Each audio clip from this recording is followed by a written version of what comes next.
Hello friends, welcome my YouTube channel RK classes. मैं अनुराग यादव। आज हम लोग टेंस के बारे में अध्ययन करेंगे। टेंस टेंस मीन्स होता है समय या काल। टेंस तीन प्रकार के होते हैं: प्रेजेंट टेंस, पास्ट टेंस और फ्यूचर टेंस। प्रेजेंट टेंस को वर्तमान काल, पास्ट टेंस को भूतकाल और फ्यूचर टेंस को भविष्य काल कहते हैं। प्रेजेंट टेंस के चार पार्ट होते हैं, यानी प्रेजेंट टेंस चार प्रकार के होते हैं: present indefinite, present continuous, present perfect and present perfect continuous. बारी बारी से चारों टेंस का यहाँ पे अध्ययन करेंगे। पहले चलते हैं प्रेजेंट इंडिफिनिट टेंस पे। प्रेजेंट इंडिफिनिट टेंस के वाक्य के अंत में ता है, ती है, ते हैं आदि शब्द आते हैं। तो सबसे पहले सिंपल प्रेजेंट पे बात करते हैं। Simple present. सिंपल प्रेजेंट क्या होता है? इसमें सिंगुलर नंबर थर्ड पर्सन के साथ आप यस या ईएस का प्रयोग वर्ब के साथ करेंगे। सिंगुलर नंबर थर्ड पर्सन क्या होता है, यहाँ पे हम शो कर रहे हैं। सिंगुलर नंबर थर्ड पर्सन आपका होता है ही, सी, इट या कोई नेम। इसके साथ आपको यस या ईएस का प्रयोग करना है, यस या ईएस। अब बात करते हैं प्लूरल नंबर। प्लूरल नंबर आपके जो होते हैं you, we, they and I. इसके साथ आपको यस या ईएस का प्रयोग नहीं करना है।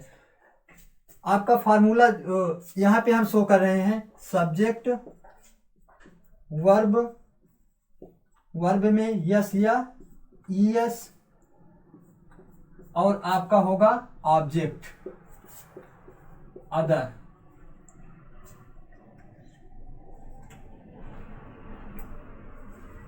अब एक एग्जाम्पल के तौर पे यहाँ पे देखते हैं कि सिंपल प्रेजेंट कैसे किया जाता है। तो एग्जाम्पल लेते हैं, जैसे वह जाता है, वह जाता है।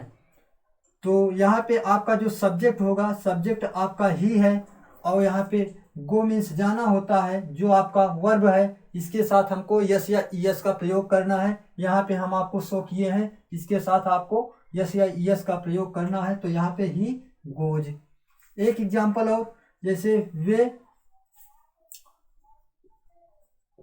मैदान में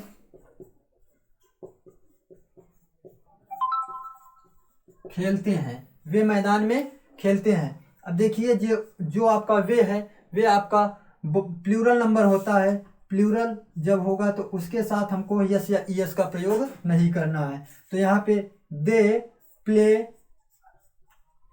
इन the field, they play in the field. अब बात करते हैं निगेटिव सेंटेंस की। निगेटिव सेंटेंस क्या होता है उसको यहाँ पे हम लोग देखते हैं। निगेटिव सेंटेंस का फार्मूला यहाँ पे हम शो कर रहे हैं।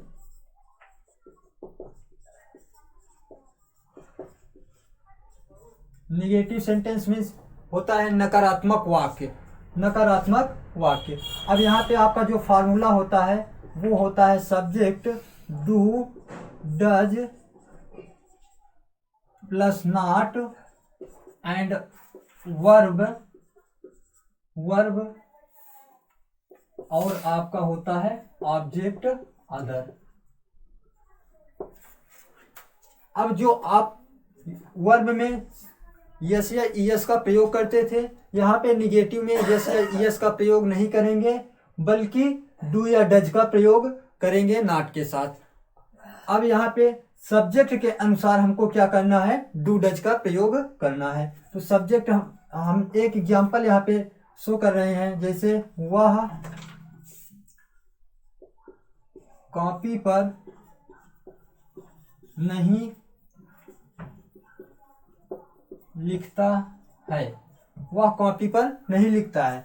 अब यहाँ पे जो आपका सब्जेक्ट है ही के साथ आपको डज का प्रयोग करना है, ही के साथ डज। फिर आपका आता है नॉट, ही डज नॉट। अब यहाँ पे राइट मीन्स लिखना होता है, right on the note book. He does not right on the note book. अब दूसरा एग्जाम्पल यहाँ पे जैसे हम मैदान में खेलते हैं, हम मैदान में नहीं खेलते हैं। अब यहाँ पे जो आपका हम है वो आपका प्लूरल नंबर होता है, प्लूरल नंबर के साथ डू का प्रयोग करते हैं। तो यहाँ पे we do not play in the field. आपका जो प्लूरल नंबर है उसके साथ डू, और जो सिंगुलर नंबर होगा उसके साथ हमको डज का प्रयोग करना है। ठीक है, अब आते हैं इंट्रोगेटिव सेंटेंस पे। इंट्रोगेटिव सेंटेंस जो होता है हमारा दो प्रकार का होता है। यहाँ पे एक इंट्रोगेटिव आपका बीच में आएगा, दूसरा इंट्रोगेटिव आपका जो होता है वाक्य के पहले आएगा। तो दोनों को यहाँ पे हम शो कर रहे हैं। इंट्रोगेटिव सेंटेंस,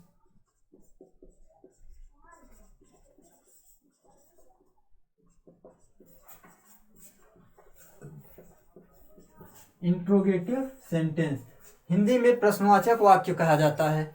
अब यहाँ पे जो आपका पहला इंट्रोगेटिव होता है वो आप वाक्य के पहले जो होगा उसको हम यहाँ पे देखते हैं। तो उसका फार्मूला शो कर रहे हैं जो वाक्य के पहले इंट्रोगेटिव वर्ड आते हैं। तो पहले जैसे यहाँ पे आएगा do, does, subject,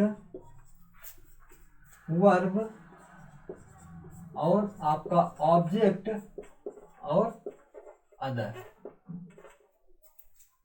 do, does, subject, verb, object और अदर।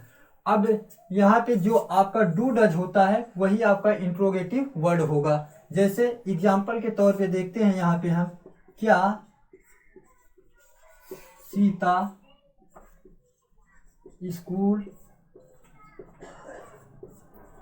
जाती है?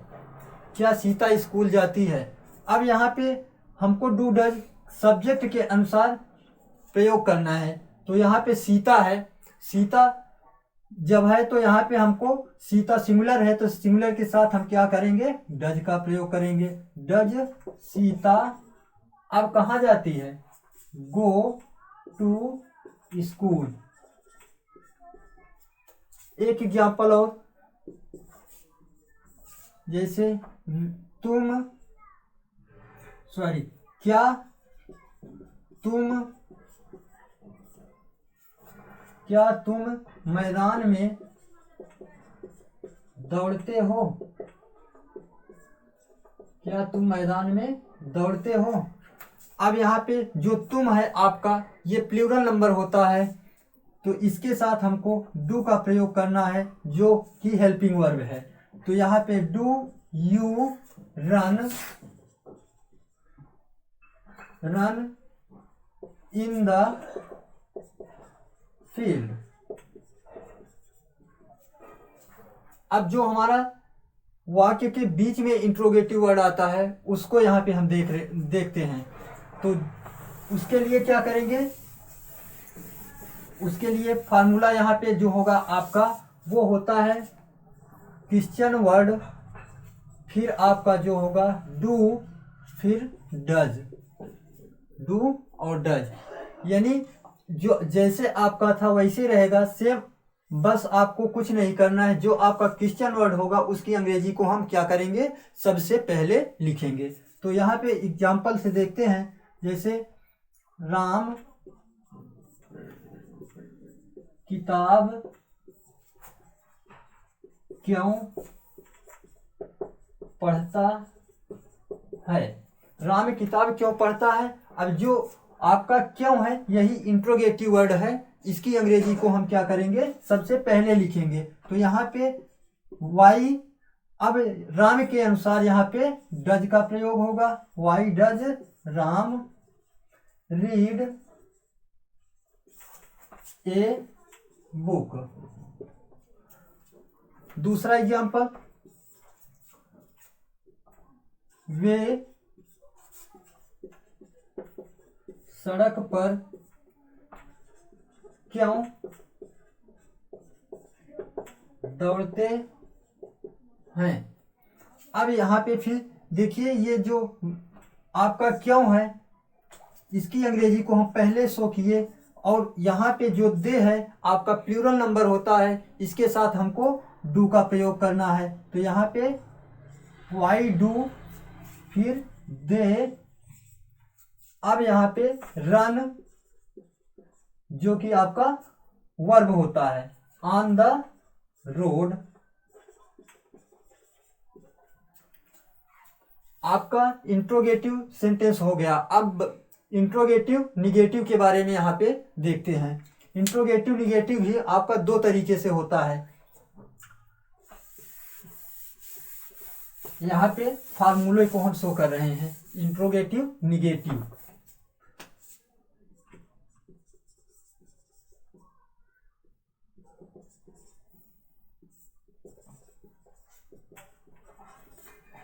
Interrogative negative sentence, interrogative negative sentence में भी दो तरह से हम एग्जाम्पल को करते हैं। जैसे सबसे पहले फार्मूले को यहाँ पे हम शो कर रहे हैं।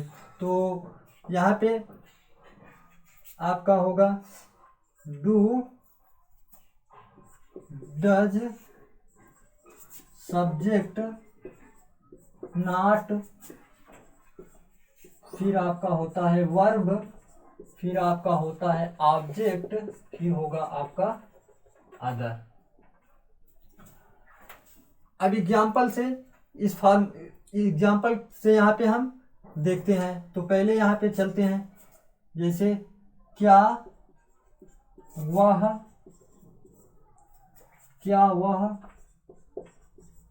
कॉपी पर नहीं लिखती है। क्या वह कॉपी पर नहीं लिखती है। अब जो है वह के अनुसार यहाँ पे डज का प्रयोग किए। डज ही, डज के बाद हम यहाँ पे सब्जेक्ट को ही लिखे, फिर उसके बाद यहाँ पे नॉट का प्रयोग किए, फिर यहाँ पे वर्ब आपका लास्ट में रहता है। तो यहाँ पे right on the note book.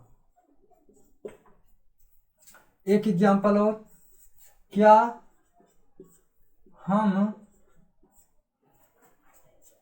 हम मैदान में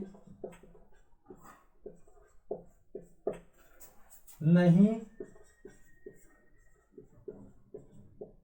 दौड़ते हैं। क्या हम मैदान में नहीं दौड़ते हैं। अब यहाँ पे जो आपका हम है ये आपका प्लूरल नंबर है। प्लूरल नंबर के साथ आपको बताया गया है हेल्पिंग वर्ब आपका डू प्रयोग होगा। तो डू वी, अब यहाँ पे आपका सब्जेक्ट के बाद नॉट का प्रयोग करते हैं। Run, do we not run in the field. ये आपका फर्स्ट वाला इंट्रोगेटिव निगेटिव होता है। अगर आपका इंट्रोगेटिव निगेटिव वाक्य के बीच में आ जाए तब उसको कैसे करते हैं उसको यहाँ पे देखते हैं। तो यहाँ पे आपको कुछ नहीं करना है, जैसे आप करते हैं सेम वैसे आपको करना है। सिर्फ आपको क्वेश्चन वर्ड की अंग्रेजी को पहले शो करना है यहाँ पे। तो एग्जाम्पल से यहाँ पे देखते हैं। फार्मूला आपका वही रहता है, सिर्फ यहाँ पे हमको क्वेश्चन वर्ड की जो अंग्रेजी रहेगी उसकी अंग्रेजी को पहले लिखना है। तो यहाँ पे पहले एग्जाम्पल लिखते हैं। जैसे वह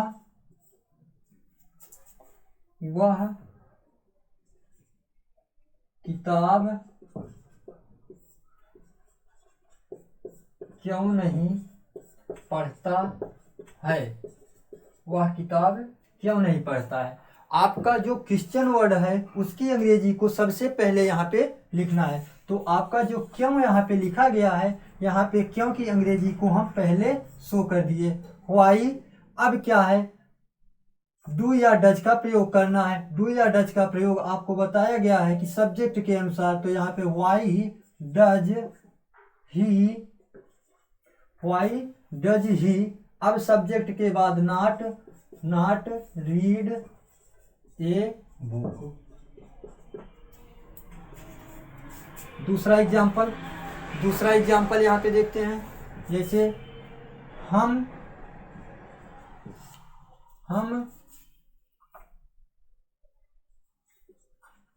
तालाब में क्यों नहीं नहाते हैं? हम तालाब में क्यों नहीं नहाते हैं? अब आपसे बताया गया क्या कि क्वेश्चन वर्ड यहाँ पे पहले लिखो, तो डू वी अब not bath in the pond.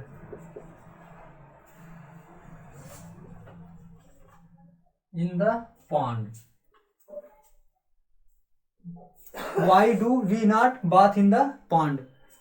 बस आज के लिए इतना ही दोस्तों, मिलते हैं आपसे नेक्स्ट वीडियो में।